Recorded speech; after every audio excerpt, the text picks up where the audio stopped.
Welcome to Mayor Ed Lawson's 2022 State of the City Address. Hi, I'm Sparks Mayor Ed Lawson. Thank you for joining me for this year's State of the City Address. If I could describe this year in just 2 words, I would say that all of us here at the City of Sparks have been both resilient and visionary. We all truly love this amazing city that, by the way, our recent census numbers show that we've grown to more than 108,000 residents.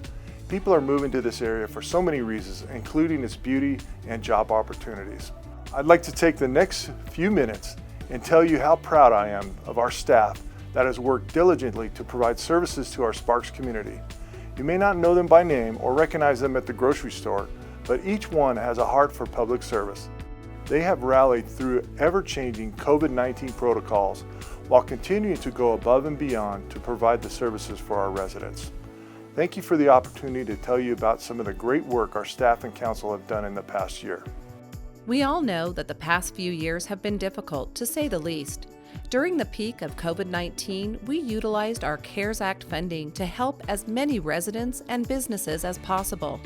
From rental mediation and rental assistance programs to small business assistance, we put more than $9 million back into our community.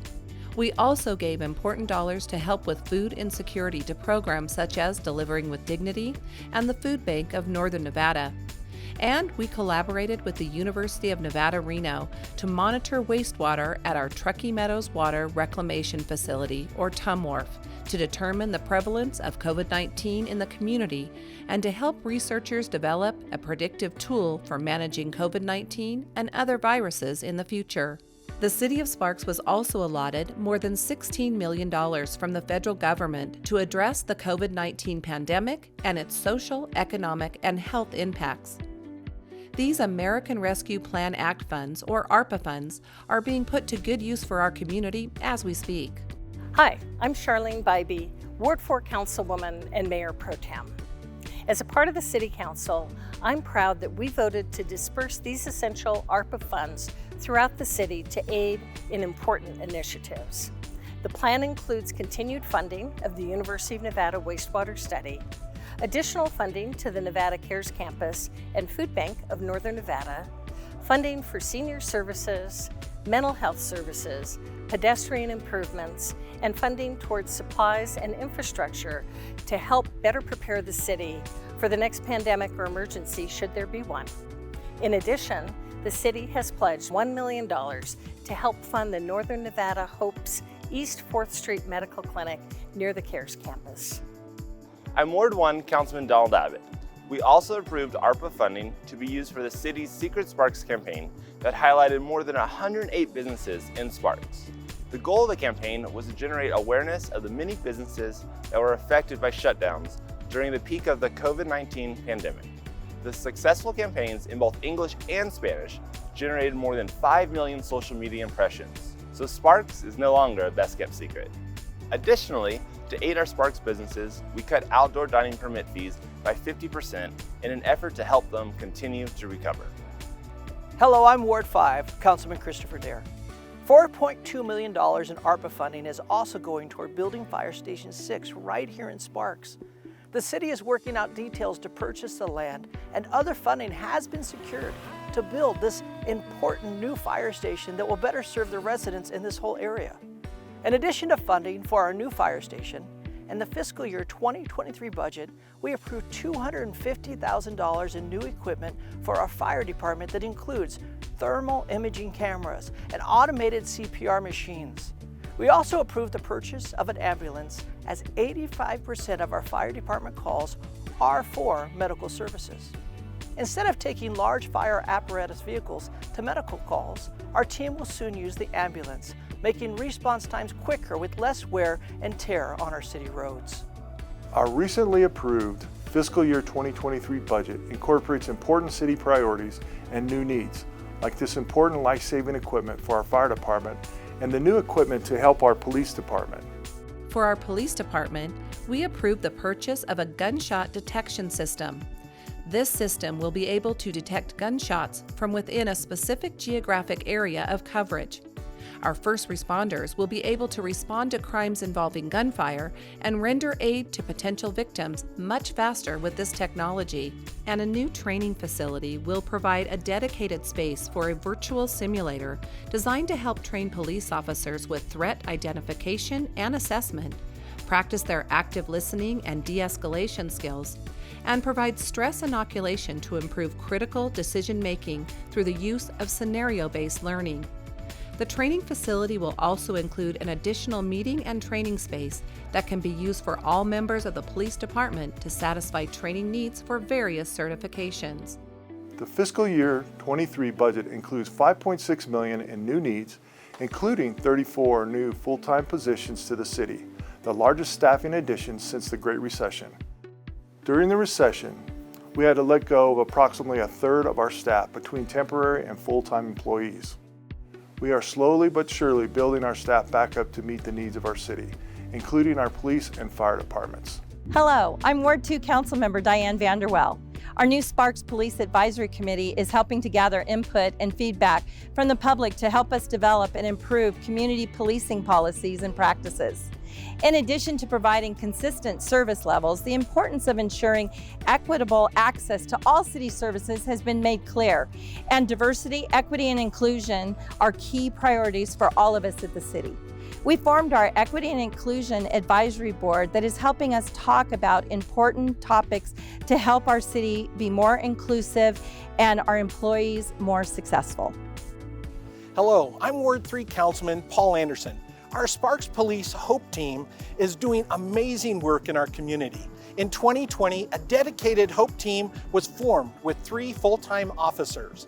The team's primary goal is to offer services and assist those experiencing homelessness through a face-to-face, services-first, relationship-building approach. During Hope outreach and engagement with an individual, officers assess the person's needs and connect them with a number of field-based services and local Medicaid resource partnerships. We also added 2 mobile outreach safety team members, or MOST team, to the Sparks Police Department. They're helping to implement important mental health services, and we have a plan for a new community outreach team to help us better serve the most vulnerable in our community. So many other great things have happened this year as well. We launched our brand new public-facing website. The new streamlined site is helping visitors to find what they are looking for much quicker and easier. And we launched our new Ignite Sparks podcast, allowing us to dive deep into important city initiatives. We also moved our customer service window and changed the name to Client Relations to better reflect the important relationships we have with our City of Sparks clients. We welcomed Cheryl Eiding as Sparks Municipal Court Judge in January, following the retirement of Judge Barbara McCarthy. We also welcomed Wes Duncan as Sparks City Attorney in April when Chet Adams retired from the position after 28 years. And of course, we're thrilled that our many special events are once again happening here in Sparks. From touring Victorian Square to see beautiful new artwork during our Sparks Art Walk every 3rd Thursday, to community engagement events such as our #SparksProud events at local high schools and our Hello Summer Celebration series that include Rockin' on the River at Rock Park and Music at the Marina at the Sparks Marina. Signature events are back as well, including Hot August Nights, the Best in the West Nugget Rib Cook-Off, Lantern Festival, Dragon Boat Racing, and so much more. Sparks is truly the place to be. Speaking of a great place to be, it's all about sports at the Golden Eagle Regional Park. We are estimating that this park will bring in over $30 million of economic impact to our region and approximately 1,400 teams visiting from outside our area and about 50,000 room nights generated by scheduled tournaments. Between tournaments and the local community, Golden Eagle Regional Park averages more than 1 million visits a year. We recently added more parking to this great facility to make room for all of these visitors. The artificial fields at Golden Eagle are on a rotating schedule for replacement and are funded by marijuana establishment business license fees in Sparks. So far, we have replaced 2 multi-purpose fields and 6 softball infields, with another multi-purpose field scheduled for replacement this winter. We will continue to replace fields annually until all fields have been replaced, and then we'll start the process all over again to make sure Golden Eagle Regional Park continues to be a premier sports destination for decades to come. And we can't talk about parks without mentioning the brand new Jack Revelio Community Park that opened in June, and the Sparks Marina Playground that opened just recently. A special thanks goes out to the Reno Rodeo Foundation, the Rotary Club of Sparks, and the Osmond Foundation for helping fund the new playground equipment at the Sparks Marina for children with all abilities to safely enjoy. As you can see, we have so much good stuff happening here in the city of Sparks. So let's talk about the future. This year I've had the opportunity to share my vision with many businesses and clubs here in Sparks. I'd like to take this opportunity to share it with all of you as well. I'd like to talk to you about the Truckee Meadows Public Lands Management Act, or what I refer to as the land spill. The region is projected to add more than 100,000 new residents by 2030, and quite frankly, we are running out of land. The new residents will require employment, housing, and recreational opportunities. 83% of Washoe County is owned by the federal government. There are checkerboard lands that within the region are federally held and therefore unable to be developed. The lands bill would make certain that federal land available for disposal through an auction process, which would then make it available for development. We are committed to working with our regional partners, the Nevada Congressional Delegation, and other stakeholders to develop a well-balanced approach to legislation addressing economic development, sustainable and supportable growth, housing, conservation, and recreation for our residents. City Centers is another initiative that I'd like to talk about. As I mentioned, we're running out of land. So we're creating denser areas where more people can live, work, and play. We've identified several areas in Sparks for this type of development. An example of this is downtown Victorian Square, where we have apartments, condos, and businesses, and recreation all in one area. Other areas we're looking at are the Audie Boulevard corridor and along the Truckee River.